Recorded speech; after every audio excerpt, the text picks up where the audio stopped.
How to create real estate flyer on Microsoft Word. Hello guys, in today's video I'm going to show you how to create real estate flyer on Microsoft Word easy and fast in less than 1 minute. So all what you have to do, go to Microsoft Word.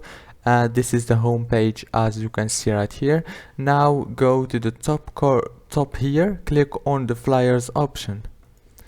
Now here you will find many options, and now those are not real estate flyers. This, for example, this one it's for basketball, this one it's for parties, but you want the real estate. All what you have to do is go right here to category and you will find real estate right here. Here is it.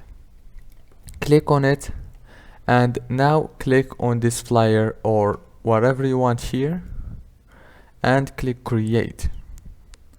Now this is a professional real estate flyer. As you can see, you can change everything from the photos or the text. You can add the price here as you want. You can change the text. Every text here can be changed, and after you finish editing this flyer, just click save and it will be saved, and you can use it for your business or whatever you want. If this video was helpful, please don't forget to like and subscribe, and thank you so much for watching this video until the end.